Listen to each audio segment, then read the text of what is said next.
Top 10 Conspiracy Theories That Turned Out to Be True. The U.S. government actively investigated aliens and UFOs.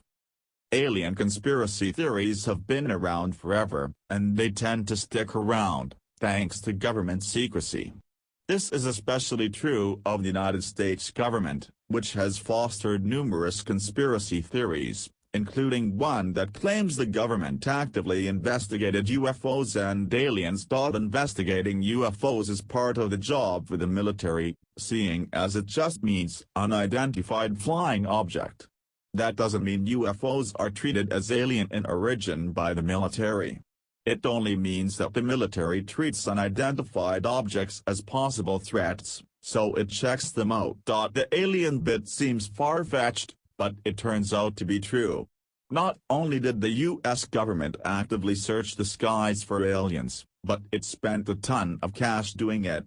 The Advanced Aerospace Threat Identification Program had a $600 million budget, and it had the following purpose: collecting and analyzing a wide range of anomalous aerospace threats ranging from advanced aircraft fielded by traditional U.S. adversaries to commercial drones to possible alien encounters.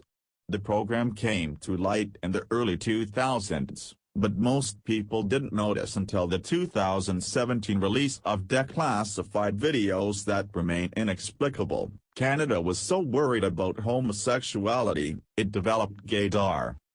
While the gay community is more widely accepted these days than it was in the past, it can be difficult to imagine just how bad it was previously.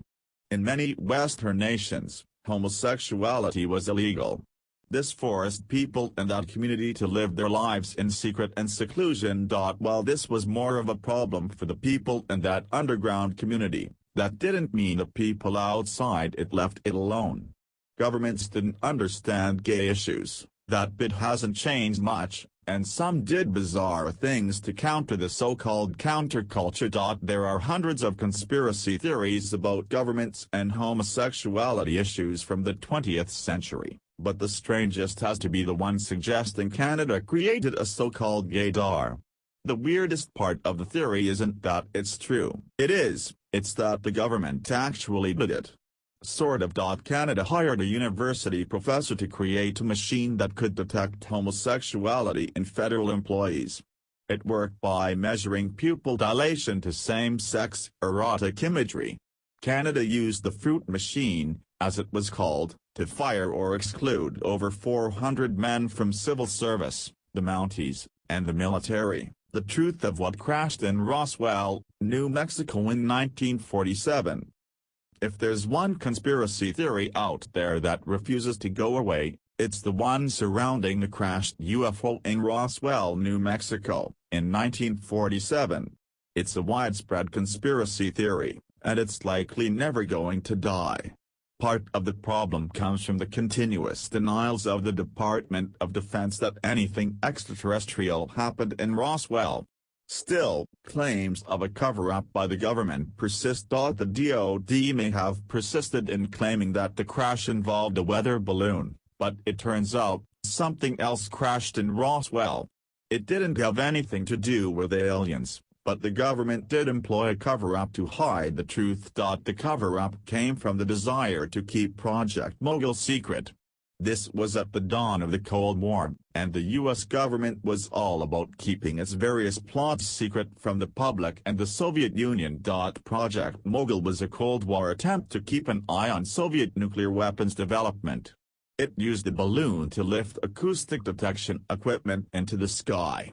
The truth finally came out in 1994, confirming the crash involved Project Mogul. While the cover-up part of the conspiracy theory proved true, the claim that aliens were somehow involved persists. Americans recruited Nazi scientists to develop the atomic bomb. Towards the end of World War II, the US and USSR both rushed to gather as many Nazi scientists as possible to help develop their own rocketry programs. The US did so under Operation Paperclip, which transformed Nazi scientists into American citizens mere moments after Germany's defeat. The operation was entirely secret, But when it started to come out that men like Wernher von Braun and other high-profile Nazi scientists were behind the American space program, a conspiracy theory arose. It was widely believed that the government covered up or whitewashed numerous scientists' histories, suggesting they had little to no involvement in Nazi atrocities. In fact, President Truman insisted that nobody with direct ties could be brought in under the operation. While that may have been the intent, the conspiracy eventually proved to be true. Members of the Joint Intelligence Objectives Agency, precursor to the CIA, did, in fact, recruit Nazi scientists who took part in various atrocities. The government simply covered up their involvement so it would be possible to exploit their genius. And it worked. When the reality of the cover-up came to light, Georg Ricke, Walter Schreiber, and Arthur Rudolph all left the United States in disgrace, but none were found guilty of any crime. The oil and gas industries hid the truth of leaded gasoline. You've probably filled your tank with unleaded gasoline hundreds of times without knowing what it meant. On the surface, it means there isn't any lead in the gas. Still, underneath, it's the result of a widespread conspiracy led by the oil and gas industries. Lead was added to gasoline to reduce engine knock, but adding lead to anything can be deadly because lead is a neurotoxin. A long-held conspiracy theory held that the oil and gas companies knew the danger and hid it from the public. It all turned out to be true, but it was far worse than anyone imagined. The companies knew of the dangers of leaded gasoline as early as the 1900s but buried it. What's more, a study in the 1920s confirmed this to be true, and the results were suppressed. At the same time, the companies continued to sing the praises of leaded gasoline.